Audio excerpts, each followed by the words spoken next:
nice, easy meeting for us today. Our main goal today is to really dive into the Grantee Portal and just kind of explain it a little bit, explain your guys' access, some of the options that are available on the portal, and how you guys will be using it this year. So Ellery is our intern student. Her name is Ellery Lane. She has a State of Wyoming email, and she has really been instrumental in setting up this portal. So we're very thankful and very lucky to her.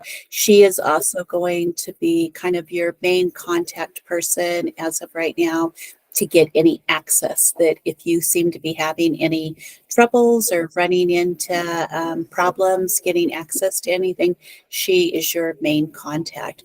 So her email is Ellery, ELLERY .Lane, LANE at wyo.gov. And just always remember to CC me just so I'm in the Cecilia. So here's the portal itself. The portal has a home page, which is what we're looking at right now. Everybody should have access to the portal. My recommendation is that you would take this and just bookmark it, so that way you have, I already have it bookmarked, but so that way you have it at the ready whenever you need it. It does require a Google email. So if you don't have a Google email, Cecilia has volunteered her services to help you get that Google email. It's a really easy process. It doesn't necessarily have to be tied in to your work email, and it can be used primarily just for the portal if that's how you want to use it. So any questions about a Gmail or getting access, just reach out to Cecilia and she can help you with that part. I'm comfortable using my personal Gmail. Is that fine? Absolutely, 100%. Yep. What we'll want to do, Doug, is just reach out to Ellery and let her know that that's the email that you'll be using to access it. And the reason you want the Gmail, you can actually access the portal itself without a Gmail account. But when we get into updating the invoices and org standards, we're going to be doing that using Google Sheets, and that's where you really need the Gmail account. So appreciate that if you could send that off to Ellery. So here's the home page. The home page is basically grouped into three different areas, I guess. So the intro area, we have grantee resources off to the side.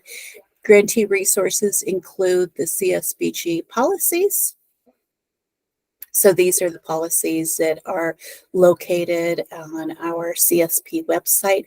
The goal is to really start looking at the CSP website as a public-facing website that creates useful information for the public to be able to go to and find how to contact their grantees and learn more about what the services are, the state plan, those type of things, where the portal is actually going to be more for the grantees. So it's going to have really useful information specifically in-house, where the CSP website on the state website will be more for the public. So we have policies. We also have timeline and due dates. So here, if you click on the pop-out button right here, you can see that we have a really useful document that really kind of gives you a guideline on what could be accomplished each month and when the deadlines are. We've also provided you suggestions on your board meetings. I don't know if suggestions is a strong enough term, maybe recommendations or hoping that you'll follow these. So if you are following all of these steps, then you should be good to go when it comes to getting all of your reports in and meeting all of the deadlines. You can see that we broke them up into months. You can also see that the quarterly meetings are here as well. for each of the months. We will be meeting at our quarterly meetings, 9 a.m. on the second Tuesday of the months that the quarterly meetings are going to be. So that way you can go ahead and plan in advance, and I'll be sending out information on all of the Google Meets, so you have that information to be able to get into the meeting. So this just goes throughout the year. You can see that we will be closing the grant in October of 2024. So just keeping ahead of all of the timelines and the due dates on that. Going back to the homepage. We also have our state plan that you can access, and any guidance that comes out from the state, we will also be putting here in the portal, so you have access to that. We also have this up at the top, and that also has the same resources that are listed here is also available here. Down below, you'll see that each of the grantees have their own portal. Ellery is still working on finding really great pictures. So not everybody has their pictures, but this should be fully implemented by next Wednesday. So all of these pictures and everything should be included. You can also access your grantee portals here on the side. So either one of these. Today, we're going to be looking at invoices, and so I didn't want to really be showing everybody's budgets to everybody, so I asked Ellery just to give us an example here. Can you put the link to that in the chat, pretty please? Absolutely. Yeah, I don't know if you'll have access yet, because Ellery was waiting until we had our meeting so everybody wouldn't get on and kind of freak out in advance. Have you received any invite or anything as of right now, Doug? I have not. Okay.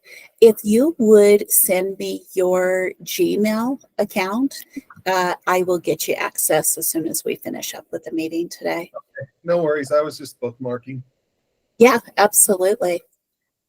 So we'll Looks go like it's not running yet, so it's erroring. So maybe after the meeting it'll be accessible. Perfect. Okay.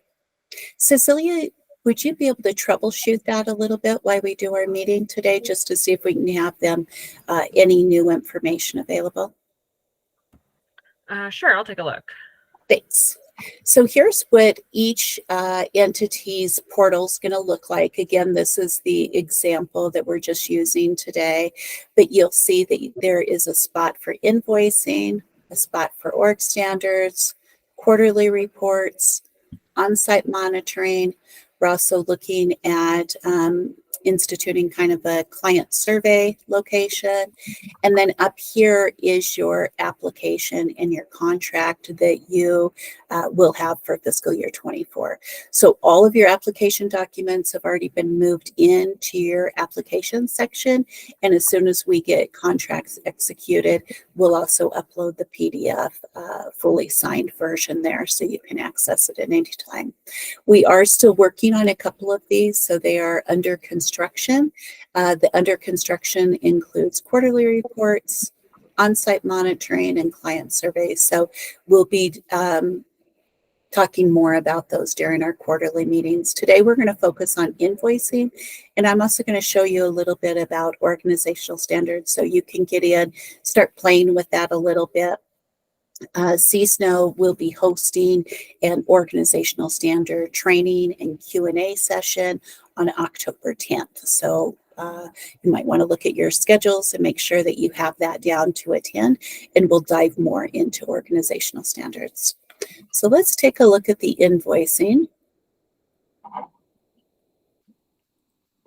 When you click the invoicing tab, you'll see that there's two parts. Part one is the actual spreadsheet, and part two are supporting documents.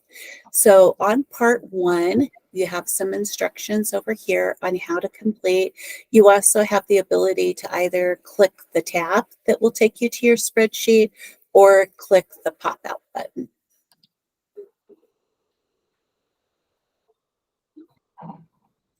When you click that tab, you should be automatically accessing it through the Google spreadsheet. And what that means is your updates will be in real time. So I'll be able to take a look at them as soon as they are completed by you. They should also be locked according to the different categories that you'll be using. Instructions are on the cover page here.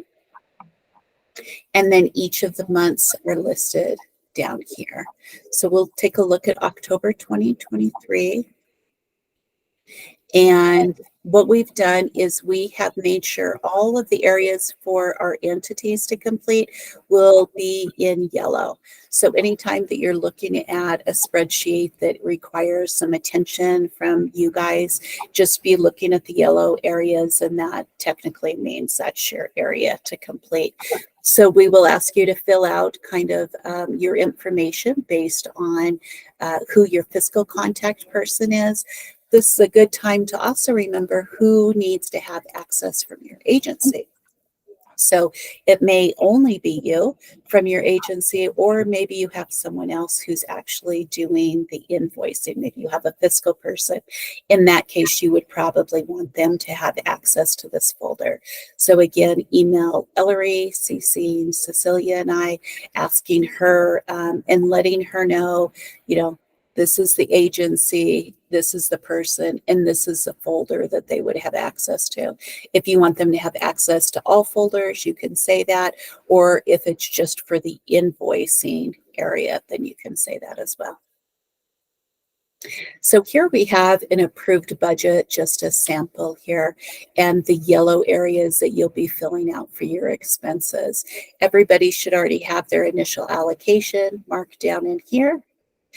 When you have a dollar amount over here and you spend outside of that dollar amount, it will give you the variance of where you're at on your spending. And if you overspend, if it's over 30%, it will automatically give you kind of a red alert, letting you know that you need to ask our office for approval for a budget modification. So this just kind of helps you understand where you're at on spend down. Anytime you add information in column C, it will be carried forward for the rest of the year as well.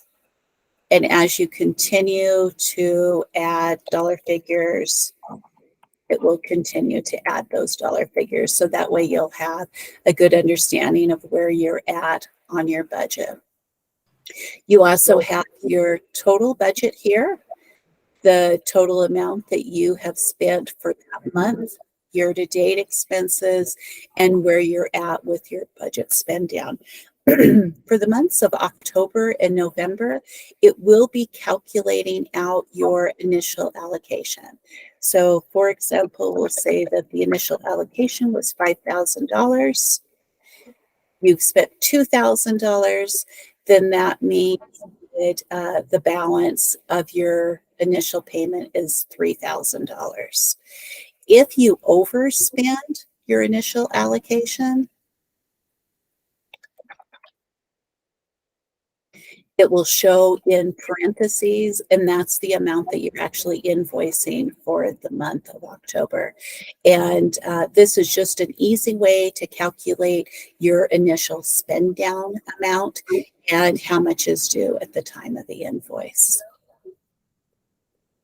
So this is the invoice itself. Any questions about the invoice process itself? So if we do have overspends and we do get your approval, who's going to make those adjustments on the budget lines? Yeah, thank you for the question. I appreciate that. That will be our office. And what we'll do is we're not going to keep adding separate tabs for your modification. We'll just go back to October and modify this dollar amount. And subtract from this dollar amount. So whatever your modification is will be completed real time using the October. And then for our purposes, we'll also keep copies of your budget modification requests on file just so we have those. But it will actually show on the original budget, and that should just carry through for the future months.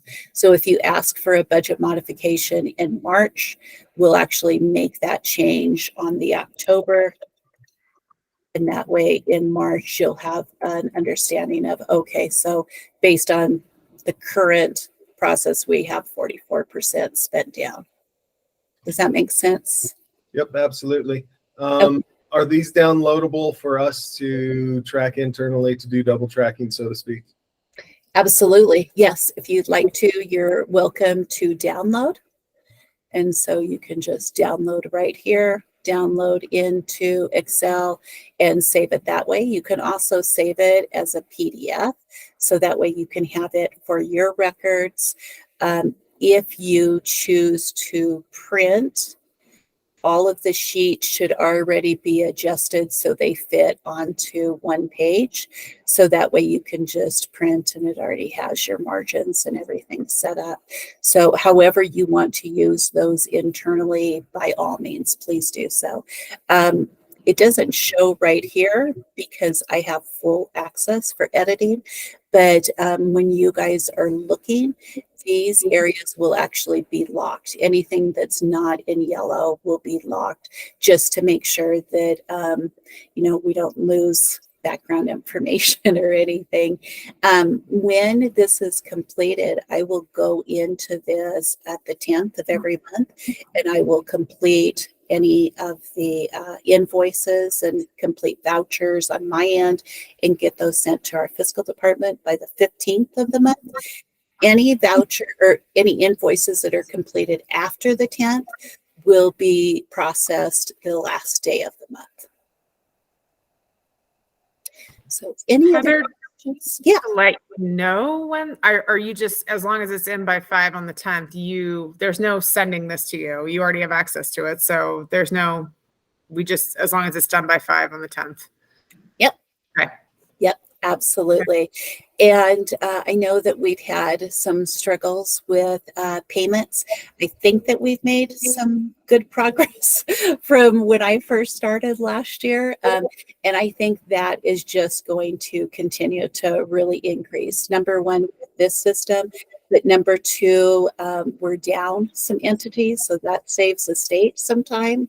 We also are really requiring that these come in before the 10th.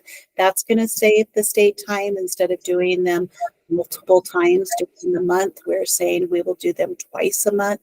And also not having CARES invoices. It's also going to help speed up the process for payment. So we're really hoping for a good, strong process moving into 24. Love the streamlining. Quick question on the locked up pieces. I assume that when we download, those will still be locked? Yes, that's a really good question. Actually, no, they won't. When you Excel and spreads work really well together in a lot of fashions. They don't work so good when it goes to locking. Cecilia has spent hours and hours trying to troubleshoot this. Cecilia, do you want to talk a little bit about that? Sure. Yeah, I think so. What's going to be different, Doug, for the invoice forms that you guys are all using, as opposed to this example here, is that what I had to do was go in and change them to a Google Sheets form. So that's to be able to lock essentially the panels. So I actually don't know the answer to your question of whether, if you download a Google Sheets version onto a hard drive, if the protections that have been put in place there remain. But I mean, we're all adults here, so we kind of trust you not to go fiddling around too much. And Heather will also bring this up again in the org standards discussion. So, if something does show to be unlocked, just kind of leave it how it was. Sorry. My bigger concern is since we're in year one of direct services, the potential for our budget to having to be moved around and things of that nature is probably pretty high. And so I'm just trying to get a double tracking system in place for year one so that, life gets crazy.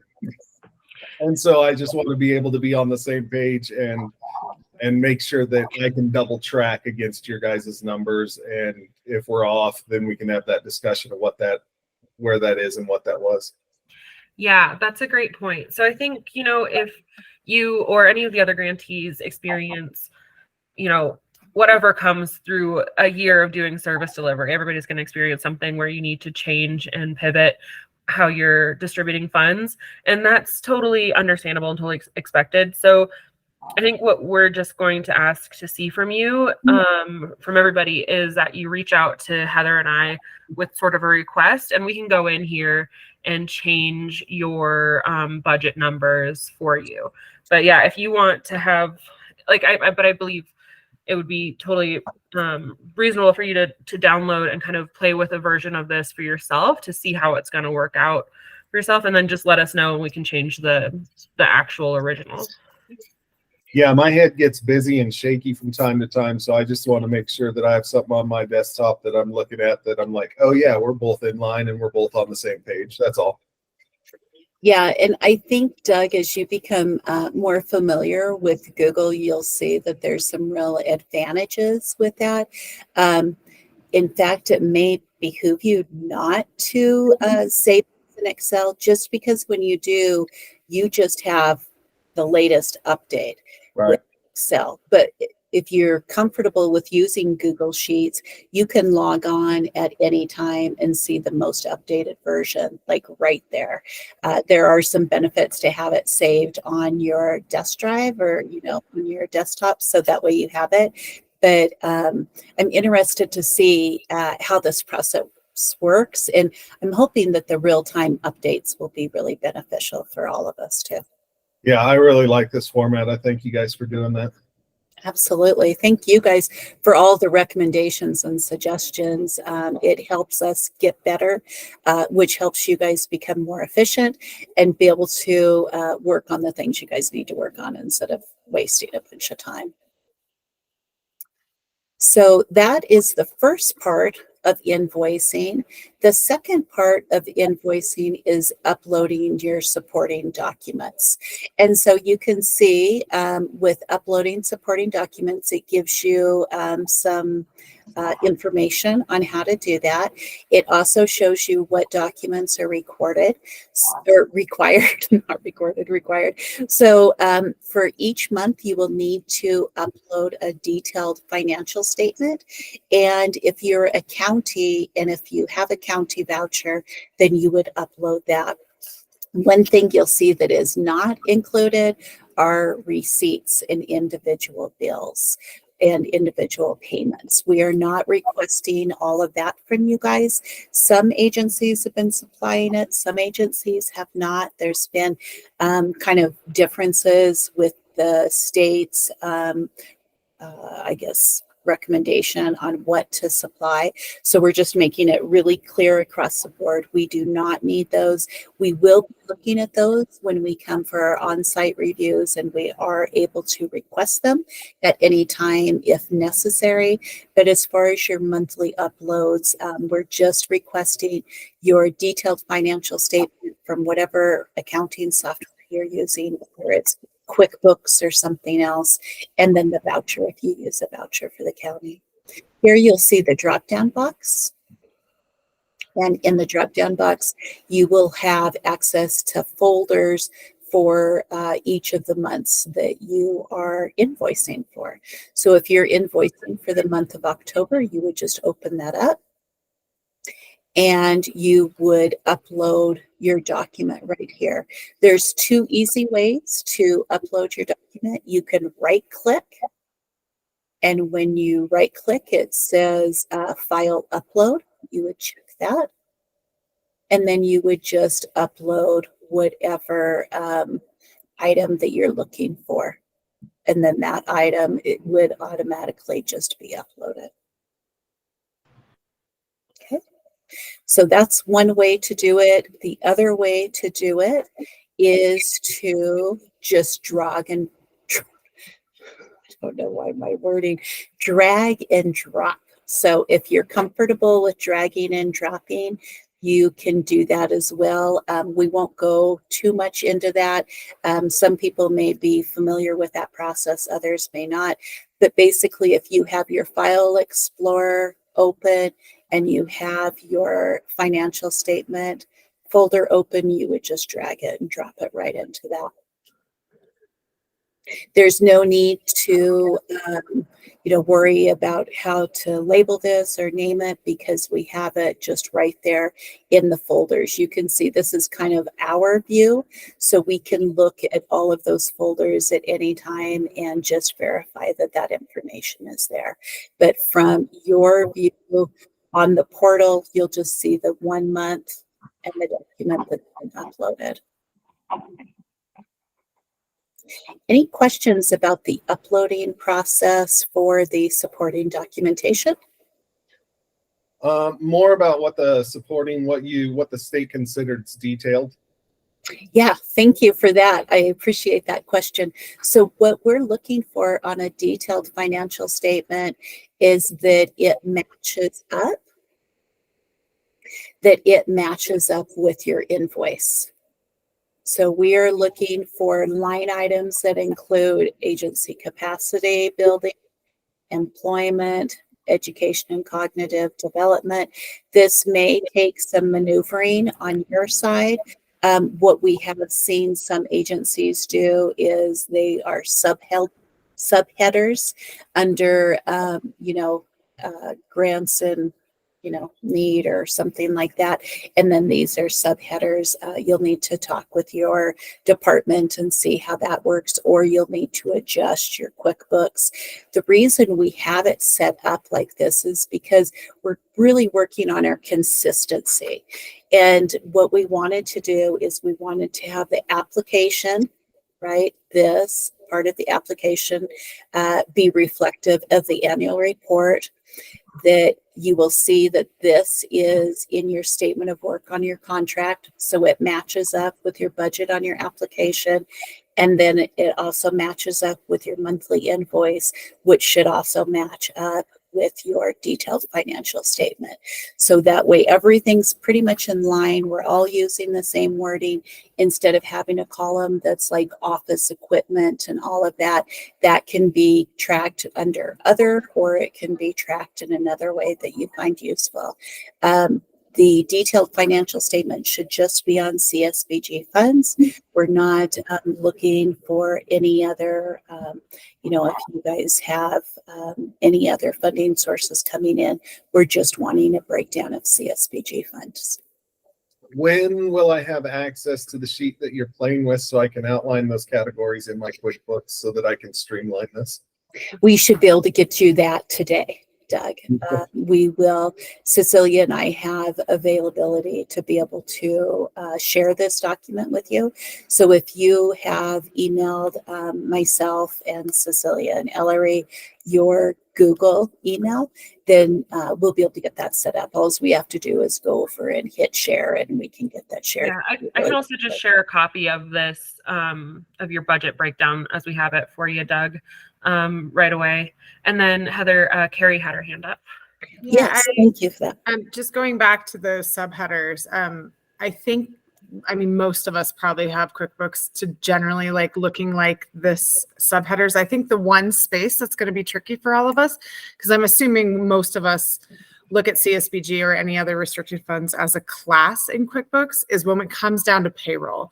So there's no way our payroll is going to be looking at housing particularly, and that's now how you want that to be filled. So that is really impossible for all of us, and probably not logical for us to like amend our QuickBooks for that. So I don't know how you want to handle that. In the past, that was a whole separate line until this year on our invoices for CSBG, related to the FNPs that we're working through, but I'm not sure it's going to need a reflection because it's not going to be able to be pulled as housing or employment or other things. Thanks, Carrie. I really appreciate that question too. Talking specifically about Teton County, because you guys are a little bit different, because all of your funds go just for housing, and that includes your staff. They Right. are paid primarily because they're helping individuals with housing only. Then your QuickBooks can show the breakdown of payroll and also housing, because that will be really easy for us to track. Okay. Any other agencies, we can work with you guys individually to kind of troubleshoot that area. What we've asked is if your staff is designated towards one domain, right? So housing would be a good example of that. Then on your budget that you reflected all of that under housing, right? But most agencies are not like that. Most agencies are not just doing housing alone. If your staff are working with employment and maybe some training and some behavioral health or physical health, then what we asked is that you guys actually put that under direct services, salary and wages. So that will look different. We'll be able to track that under personnel and staff wages, if that makes sense. And anytime, like you said, we know we're gonna have some learning pains with this process. We do feel like it's going to streamline the efforts in the future, but with anything, we're gonna have some growing pains. So definitely just reach out anytime you're like, hey, this might make sense for the rest of the grantees, but not for me. And then we can kind of troubleshoot with that. Okay, any other questions? Great questions so far. I will add, for those of you that are using QuickBooks and having to, especially if you're using QuickBooks Online, not so much on the desktop version, if you're using QuickBooks Online and you're having to track all of your payroll into different categories, QuickBooks Online recommends that you not use the funding source as a class, but have your classes set up as programs. Then your funding stream is the customer. But that being said, if you have it set up as a class, a lot of QuickBooks Online will not allow you to do payroll to separate out into different classes. And that is something you have to do as a journal entry after to reallocate funding. We can talk about that more in detail later. That is specific to QuickBooks Online, but I just wanted to let you guys know that there are some workarounds for those people who have to do time and effort logs to put things in the right funding category. And I can certainly provide training and technical assistance around that later. Susan, I'd love to talk offline on that. We're still on desktop, but we're hoping to make the transition to online this year. And that gives me like palpitations to have to change the way. It So does. And I'll talk with you offline. Yeah, that transition is hard. For those of you that are using QuickBooks Desktop, please know that QuickBooks is going to stop supporting desktop in the next 2 years, and everything will have to go online. So that is a question just to keep in mind, and we can certainly talk about that later. Kyle has his hand up, Heather. Okay, Kyle? So first, if you are switching from desktop to online, do not do it in the middle of a fiscal year. I did that at the end of a fiscal year. That was a nightmare. Don't do that. The other part, Heather, is I know that you allowed for the CSBG staff to be like its own category, just reminding us that we will still want to account for what categories they should go into, because the smart forms for the year end still want every expense into one of those domains. Yeah, thank you for that, Kyle. That is, I wanted to just jump in on the conversation here and clarify to everybody here that the reason we made this change this year is to facilitate reporting on the annual reports. Everything that we're trying to do or changing within this program is to really hopefully make the connection between what we do and what you do day to day, month to month, more streamlined with what OCS is requesting, so that it's hopefully, I mean, like I said, there's going to be some growing pains, but hopefully in the end, it's easier on all of us. So just my 2 cents there. Thank you. Okay, if we are good with the invoices, I'd love to show you a little bit about the organizational standards. So any other questions about invoices?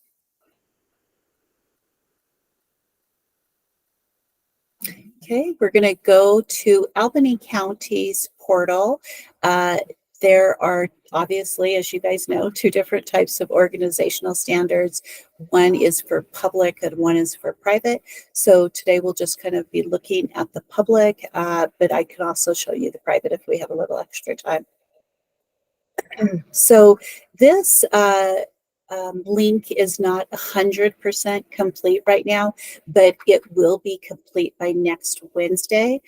We will also be doing the training on October 10th. So my recommendation is come in and look at it, play around with it, get familiar with it. And then on October 10th, we'll dive a little bit deeper and really use that opportunity as a time to do Q&A as well. So part 1, we obviously have the organizational standards from NASCASP. I guess it's from Community Action Partnership, the National Association. So you have the Center of Excellence, how they develop these, what they need. It also gives you different ways to meet these, the differences between. So any resources or review that you want to look at, you can see here. So that is part 1. Part 2 is the actual standards and the supporting documentation. So again, you'll just use this little pop-out box to pull up yours. If you are in default mode with Excel, you just want to make sure that you're always opening it up in Google Sheets. Google Sheets enables you to move through the process and not have to worry about saving it, uploading it, doing all of that crazy stuff. So just always making sure that you are in Google Sheets. You can see that, again, we have several different tabs down here. Our first tab is the compiled, so just kind of a cover sheet tab. This shows you exactly where you are with your agency on compliance and compliance met rate. It also provides our office some space down here to make additional notes based on your fiscal questionnaire and your risk assessment. You'll see that there's different boxes here. And so you have your self-assessment box. This is calculating your score based on your self-assessment. We have contracted with CSNOW this year to do the initial review of all org standards. And so this is CSNOW's review and whether you're meeting compliance. And then finally, we'll just be doing kind of a spot check and we'll be looking at actual compliance here. So we will kind of show how all of this is self-populated. The agencies don't do anything on this initial page. Everything is self-populated, and we ask that you not work with any of the areas within this page. What I've done is taken the organizational standards and we've broken them down. Originally, they were set up to go 1.1, 1.2, 1.3. Instead, this year we're looking at it as more of a domain approach. And so we've broken it down into different domains. Our goal, our hope is that this is really going to help you be able to complete the process much quicker and much easier. Instead of going back and forth and back and forth, we have listed all of your board tripartite and your audit information in one tab. The next tab is based on your application. The next tab is based on your community needs assessment, policies and bylaws. a couple miscellaneous. We have the state fiscal questionnaire, which is a requirement for desk reviews. We have the quarterly report. This, you have nothing to do on this tab. Instead, the state will do it. You'll see that only there's a state compliance. If you are completing your quarterly reports on time, all of these standards are automatically met. You don't have to supply any additional information as long as you're submitting your quarterly reports on time. We've also included the TAP directly into the organizational standard spreadsheet. So anyone who falls below the 70% met rate will be able to track their technical assistance plan within this spreadsheet. So let's go back to tripartite and audit. Again, Before what we you go tried. on, Yes. Heather, if I may interrupt you for just one moment, Christina has a question and I wanted to make sure she got that in before you got into the details. Thank you, Susan, so much for letting me know, because I can only see my screen. So that's very helpful. Thank you. Hi, Heather. I just wanted to see on this spreadsheet, are there macros? Is it macro embedded Excel? That's a really good question. No, we don't have that with our organizational standards or our invoices, but that is something that we work with the annual report for the feds. But as far as our documents in-house, no, they are not embedded with macros. Cecilia, do you want to touch? I tell you the truth, I'm not familiar that familiar with macros. So that's all I know is like yes or no. I don't, know all the ins and outs of macros and what the benefits are for that. Yeah, I'm not an expert on those either. But I know you're probably asking, Christina, because of the issues that we constantly have with you with the annual report, making sure that you can receive them. So yeah, no, you shouldn't experience any issues here because all of these links are literally just links to other like Google folders that you should already have like the same access to. So there shouldn't be any real kind of big hurdles to get past your cybersecurity measures. This should all be pretty straightforward. All right, thank you. Great question. Thank you. Yeah, and thank you, Cecilia, for always remembering how that relates to each individual grantee. So you can see again, we've tried to really highlight the yellow sections. That should be an automatic, reminder to you that as a sub-grantee or as a grantee, you're required to fill out anything that's in yellow. Let's start here with the organizational standards. So obviously wrote word for word as the current standards in column I. We've broken down the organizational standards on what exactly we are looking for and what it needs to meet compliance. And then in column G, we're telling you what that document is. And so here's an example. The department demonstrates low-income individuals' participations in its activities. So what we are asking for is the board roster. And for the board roster, we need to know their name, their email, and what category they're representing. Some of these items we've tried to go through as an agency and use information you've already provided to us.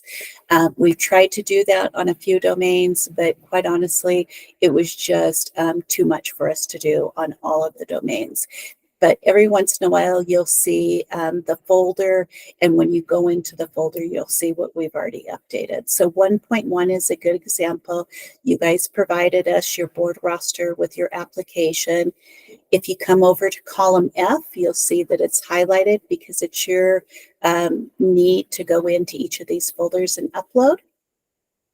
As soon as you hover over one of these, the folder should automatically pop up. When that folder pops up, you just click on it, And you'll see here that we have a board roster. I'm in Albany counties, and so if I open this up, you'll see that Albany County has completed the part of the application that included the board roster. That should be for all of you guys. It should automatically be in there for 1.1. Again, your guys' responsibility, upload the document, date the document. So if this was completed during the application, I'm going to guess that it was probably around June. You want to make sure that it fits within the time frame, right? So between January of 23 and January of 24, which it fits, which means that you guys would mark it as met.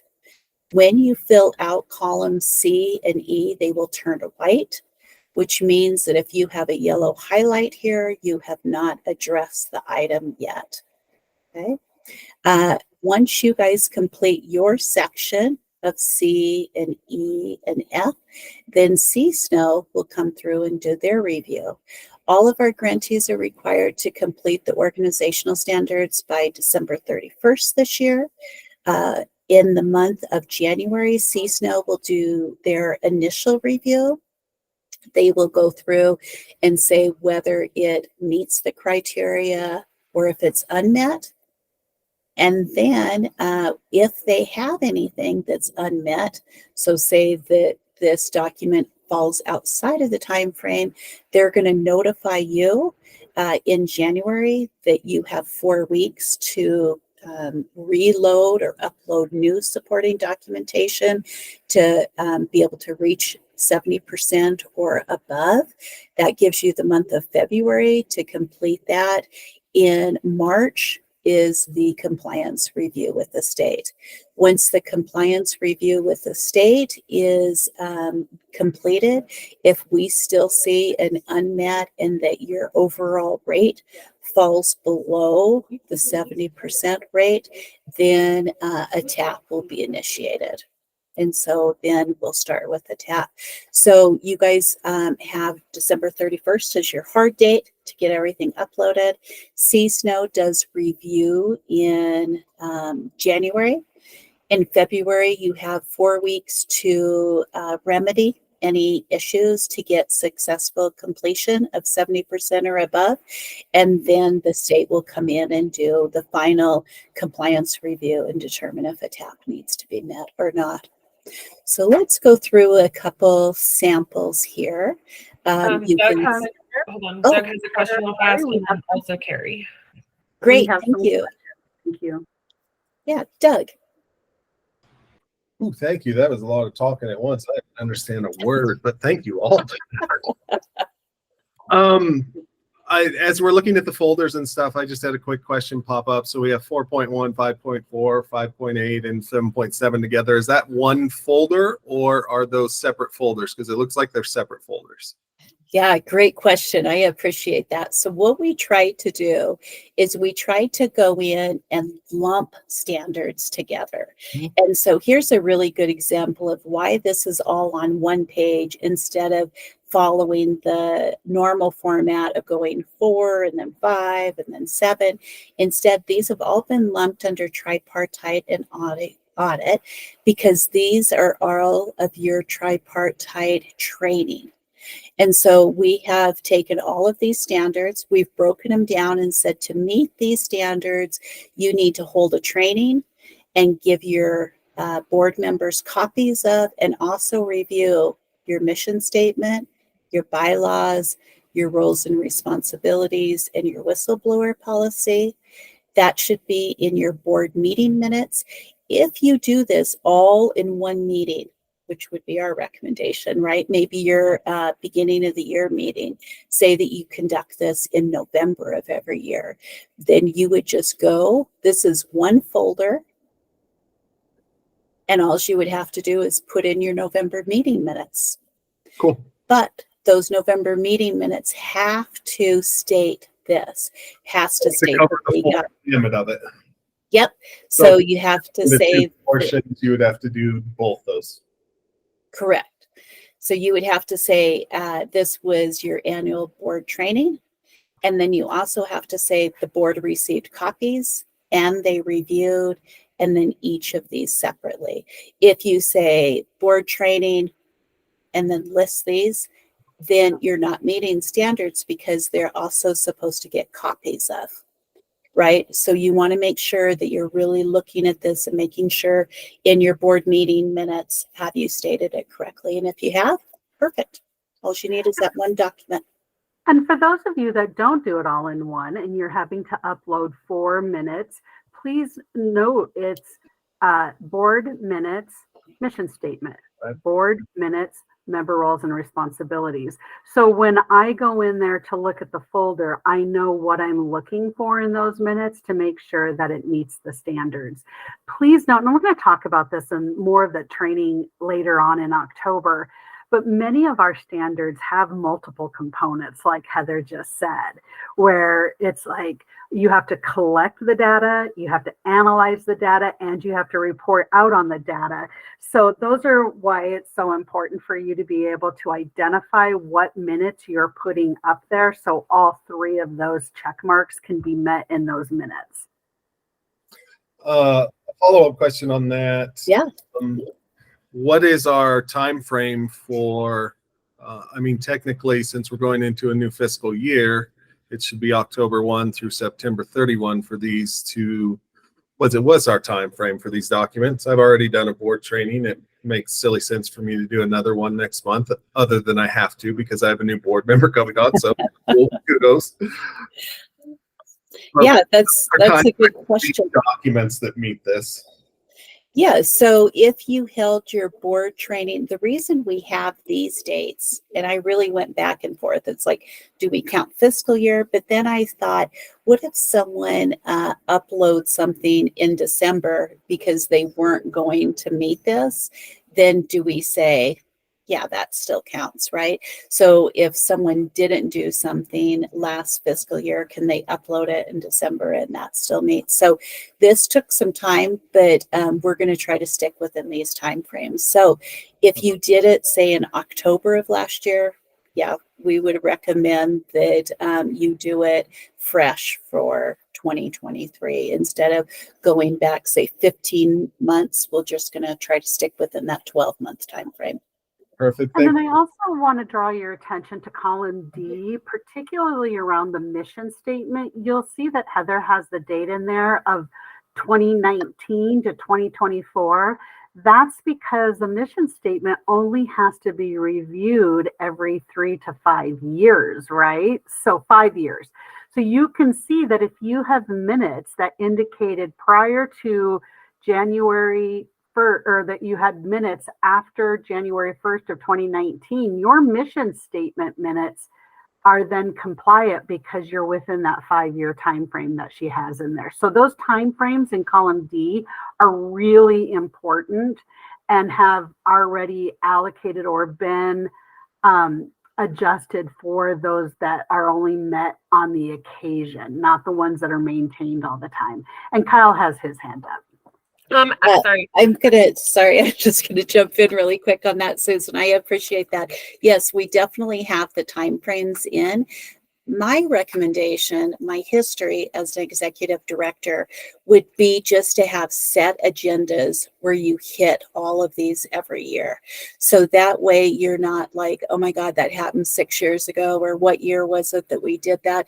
If you just include this on your November agenda every single year, then you're making sure that you're hitting all of these. But you were correct, Susan.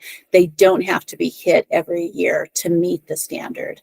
I would say it would be much easier if you went ahead and did it every year, just because then you don't have to remember what's 2 years, what's 5 years. Oh, I absolutely agree on that. And again, these are things that you should be doing anyway, not just because the organizational standards tell you to do it. This is good organizational management across the board. So I agree. Just to know that the standards do give you some room for things like strategic planning that you don't do every year. Absolutely. Cecilia, go ahead. Yeah, I just want to give the space to Carrie if she had questions remaining. Yeah. Questions of clarity and just some comments. Like, I think this looks great and a lot more streamlined, but it's a big change coming out of caps, all of our stuff in cap 60. And it sounds like you're not able to transfer all this for us. Whereas in the past, our cap 60s would transfer annually so we could then save the time of not having to upload. I mean, I don't know about anyone else with this, the organizational standards. I totally agree, Susan, that they're necessary and so important, but it also is a huge time commitment for Jessica and myself to enter at the end of year. And so I wanted to just throw it out there because we're starting fresh. Nothing's going to transfer. And I know every one of us, year end is like the critical crunch for our client base. And also if you're a nonprofit, for fundraising. So if there's any flexibility with this dynamic change this year to have a little more flexibility in our deadlines and dates, because we're starting from fresh with new dates. So maybe some things that we would have been rolling don't transfer. This is huge. I think carrying forward, as long as this moves forward and it will, like carry over our documents from year to year, then I think this looks way more efficient than cap 60. But this transition this year is going to be, in my opinion, I don't know about everybody else, but it seems like it's going to be like double time. So I don't know how everyone else is feeling on that, and if there's any sort of leniency. So I definitely appreciate your comments, Carrie, and I can understand where you're coming from. It is a big change from cap 60. But the reason we made that big change is because of some of the hiccups with cap 60. I would say, I'm going to guess about 80% of our programs did not have carryover with the documents that they had hoped for. I would also say that the amount of time that was spent in getting all of those documents uploaded into cap 60 is going to be significantly condensed this year. So even though it is a new system, I still feel like it's going to be more efficient, and being able to meet the deadlines is going to be much easier this year than it has been in the past. And one thing that we've seen is we have seen some of our smaller agencies, just trying to figure out how do you manage all of these requirements with CSBG as a grantee. It is easier sometimes to do as a sub-grantee because you're not required to do all of the organizational standards, and having a larger program kind of take on that burden. We've seen some of our counties condense into where one agency has taken on a few different counties, because that one agency can do organizational standards for everybody instead of requiring each of the counties to take that on. So counties are sometimes becoming sub-recipients. An example of that would be in Laramie County. We've seen where Platte County was getting a small amount of funds, say $25,000, $30,000 to run their program for the whole year. And this is a big burden, right? When CSBG is only, say, 1/10 or 1/15 of the funding source that's coming in, but the time to keep up on it is really difficult. And so with Calc, the Laramie County was able to kind of take on this burden for Platte County, and then Platte County was able to become more like a sub-recipient. So those are all good questions, definitely something that we're trying to figure out, but the state is really held to the fire by the feds. What I have actually learned is we are one of the only states in the nation that is requiring a 70% met rate.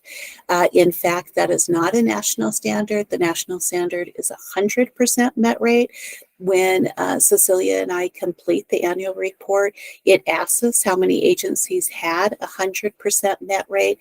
We understand that that has been a burden.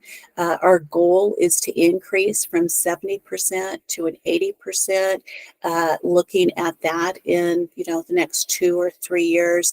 So I actually see these as becoming maybe more strenuous than they have been in the past. So I wish I could give you some really good news and be like, oh yeah, we could extend those deadlines or we can make it a little bit easier. But unfortunately, I think that Wyoming has been trying to do that just because of the cumbersome Cap 60 program.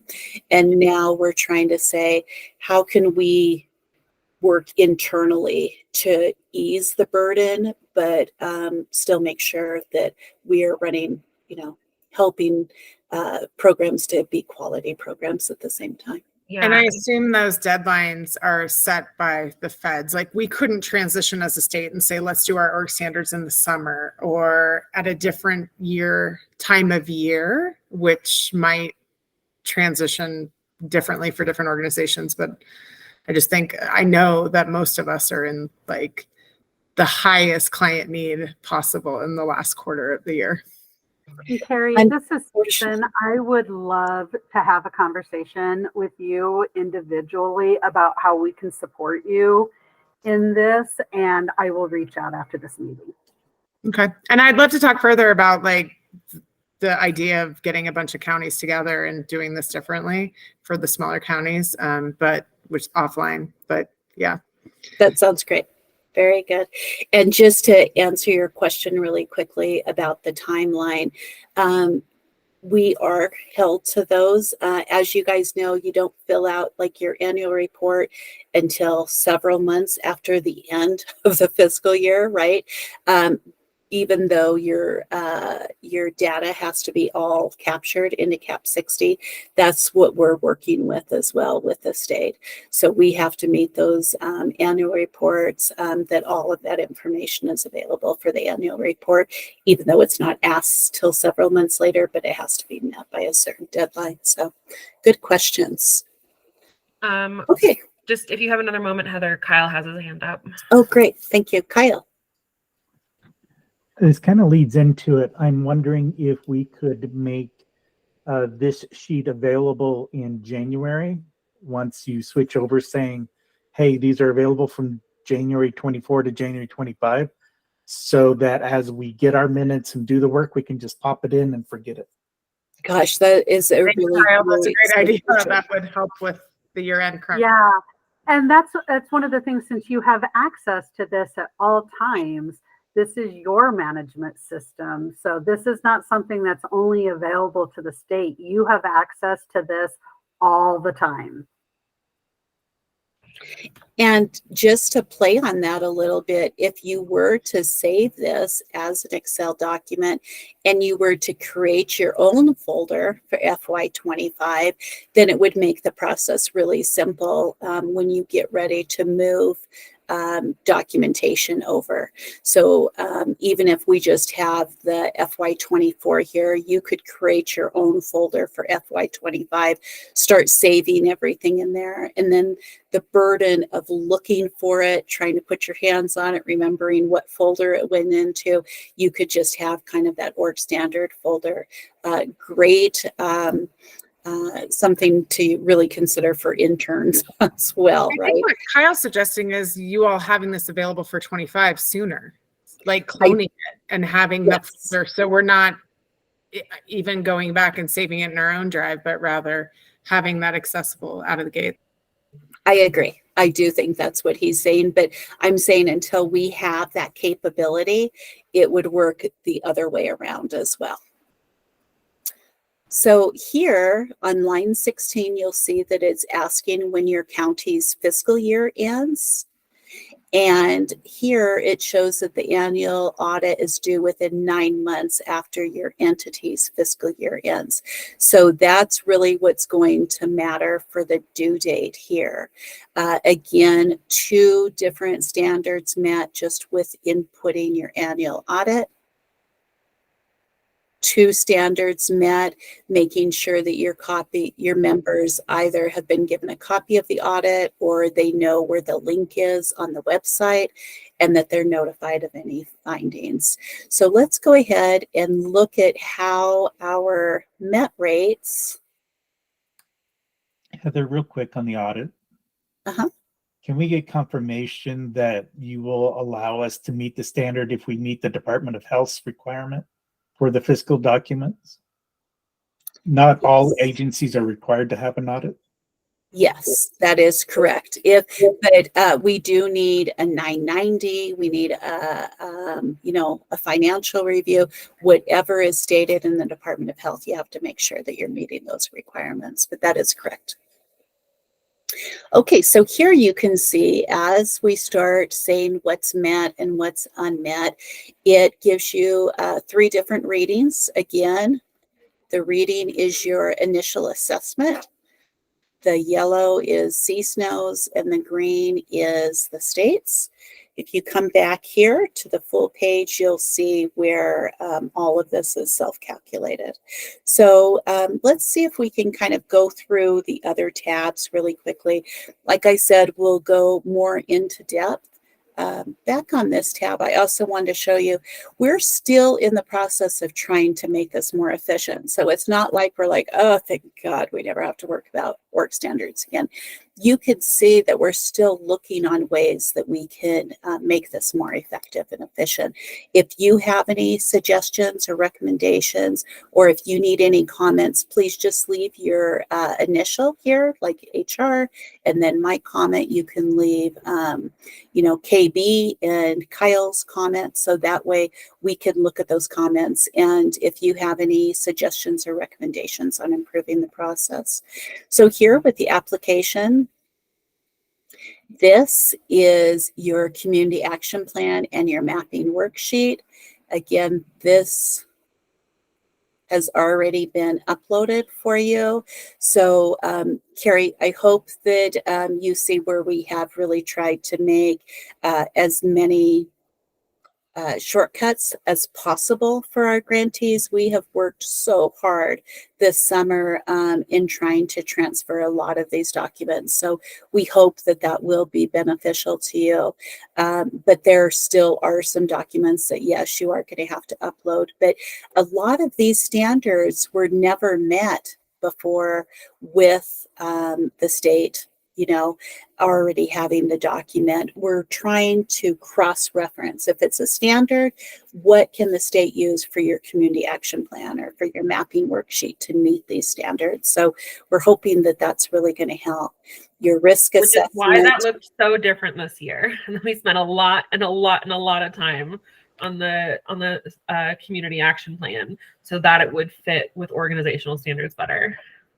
Just needed to shout that out. Thank you, Cecilia. I appreciate that. So here's the CNA. The first thing is your tripartite acceptance for the minutes, right? And then here is your actual CNA. It has been uploaded. But what we're asking you to do is to G, which is an extra column for your CNA, you need to identify what page that is on. So this is your date completed. Hopefully that's on your cover page. And so you would just say page 1. Here it's asking for your methodology.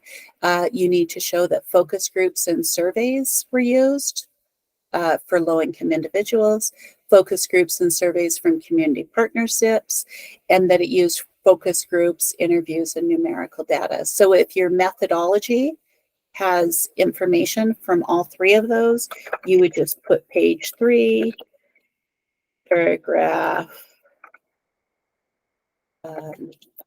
4, right? And maybe this is page 3, paragraph 2. So that way, when we are assessing it, we can look at it just as quickly as we're trying to help you guys upload it. So this is where you guys can really help us in not rummaging through your CNA, that we're able to see it quickly. These will be carried over into the future years. Another thing is we have received permission from OCS. If your CNA is outside of the 3-year time frame, you can still assess it as met or approved, because it is approved if it's outside of the 3-year time frame. We'll go to policies and bylaws. So again, your org standards, what it needs to be completed. If it's a employee handbook, policy, written guidelines, or a link for your hiring policy, your orientation, handbook, evaluation, record retention, again, just putting in what the date or what the page and the paragraph is so we can locate those quickly. Go to miscellaneous. So miscellaneous are job descriptions, information on how you're sharing Roma information. That can be either emails that you have forwarded to your staff, or it can actually be the certificates. And the volunteer sign-in sheet would just be a completed volunteer sign-in sheet that volunteers come in and work for you guys. Fiscal questionnaire is the same fiscal questionnaire that we asked all of our on-site people to fill out this year. It is a requirement by the state as part of the desk review. And I think that's about it. So any questions on the org standards or the time frame or how they're going to be run this year?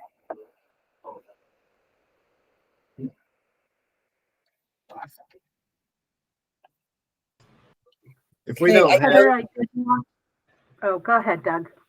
if we don't have page and paragraph on everything, is that going to be considered unmet? That's a good question. No, but it probably will go back as a question. Page and paragraph, I think, is only for like the big documents, like your CNA and your policies. Otherwise, for like the audit, we don't require page and paragraph, or for the application, no page and paragraph. So hopefully they're just in the sections where we would need them. Like your board minutes, yeah, you don't need a page and paragraph there, right? So you don't have to worry about that. But kind of, I think, you know, what I'd like to add to this is the value of you adding that page and paragraph is not only to save us time in reviewing that, but to also make sure that you are reviewing your own CNA to ensure that it is actually meeting all of these standards. Because we, as Susan said, when she's going to go through and review them, and then when we follow up on the review, like there's several kind of steps within a lot of these standards that you kind of have to check off. And so that'll give you a good opportunity to notice, hey, maybe our CNA didn't actually accomplish this one this year. But speaking more closely about the CNA in that sense, we are making efforts. I know I've been saying this all year. It just kept getting pushed. And this is partially why the CNA, if your CNA is outside of the 3-year period for now, it's approved. Because we're making larger efforts with our state program to sort of reevaluate the CNA process. And we're going to, as part of that, send out kind of like a organizational guide for that, and an outline, and so hopefully better connect CNAs to these organizational standards and just make sure that they're fully rounded and really effective for your programs. So just as a thought going forward. Well, I think it's a brilliant idea, and I think it forces people to do all those things you said they were doing. I'm just worried about agency capacity right now in my particular situation is all. So it's not something I'm trying to duck and dodge. It's something I'm wondering what variances are there. Like, I'm going to be doing this and I find value in doing this. What happens if I'm not able to get all of the pages and paragraphs outlined is all. And We Doug, appreciate that very much. Yeah. Yeah, and I just want to reiterate, CSNOW, as your state association, is here to assist you. We can certainly provide the level of support for you as necessary. That's why you guys pay dues. So not that we can do it for you. That's not what we're talking about, but working with you to make the process supported and with that technical assistance. On another note, Heather, I know our grantees already know this. I sent this out already. I added to the chat that there are pending changes to the CFR Part 200 and the Uniform Guidance.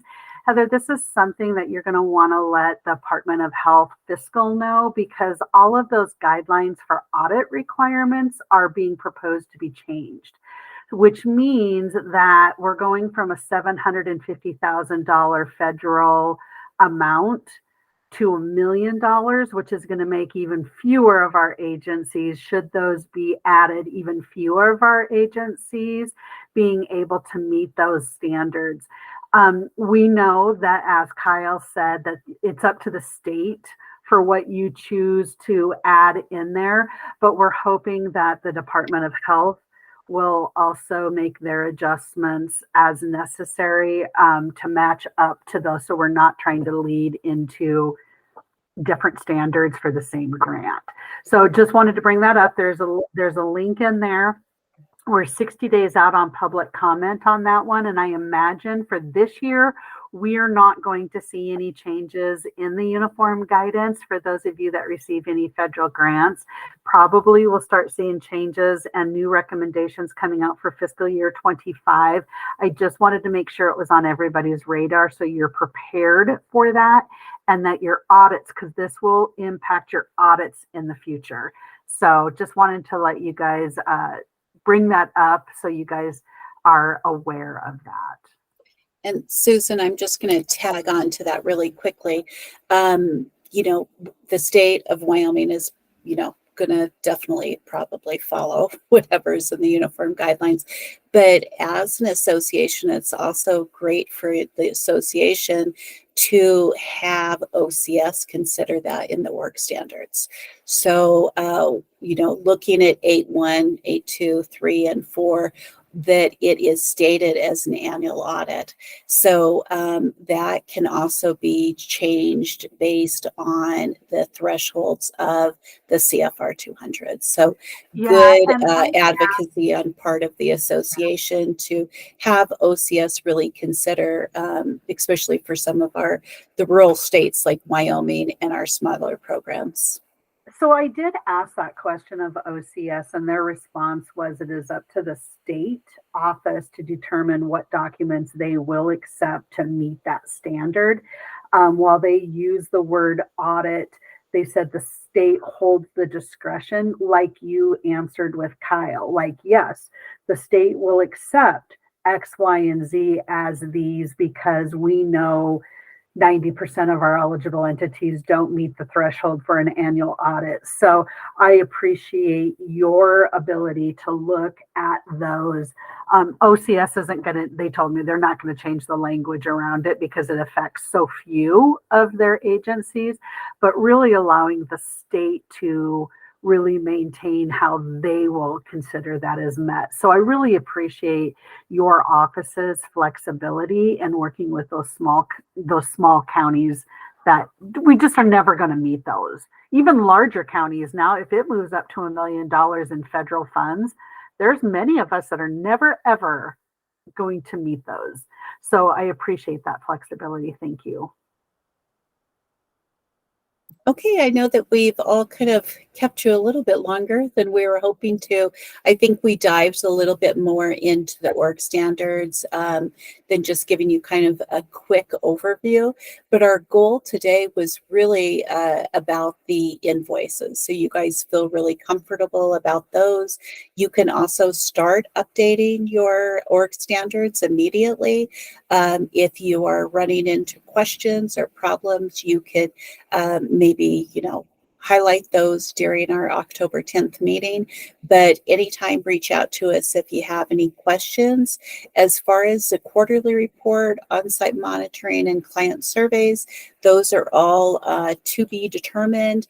And as we move through that process, you'll see how those start coming out from under construction. Cecilia, is there anything that you wanted to add before we end today? Nope, I think that's everything other than just really, we appreciate you attending this meeting today and the grace that you give us in making this transition. We really do hope that this will be a better platform for our use going forward. Absolutely. Reiterate everything Cecilia said. We know that you guys have extremely busy days. We are one of probably many funding sources, and trying to take time out of your day to learn about one funding sources requirements is very much appreciated. We're always available. Just shoot us an email or a chat, whatever works best for you. And hopefully we're able to answer your questions. Again, thank you for giving us some grace. It is a tricky line to walk in making sure that we're getting our federal requirements met, but at the same time trying to make them as efficient and effective for you guys as possible. So thank you for continuing to share your ideas and your suggestions on making this a better process. And that's it. Welcome to FY24 in the next couple of days. And FY23 is on the way of wrapping up, and we'll be in touch. Heather, I have one quick question, really Sure. quick. Have you received any guidance from the feds on our income eligibility starting on Monday? I have not. What I know is what they've been saying over the last many months, which is we go back to 125. Okay, thank you. Yep. Thank you guys and have a great day. Heather, real quick, is there an update on the contract? There is, we believe that we've finished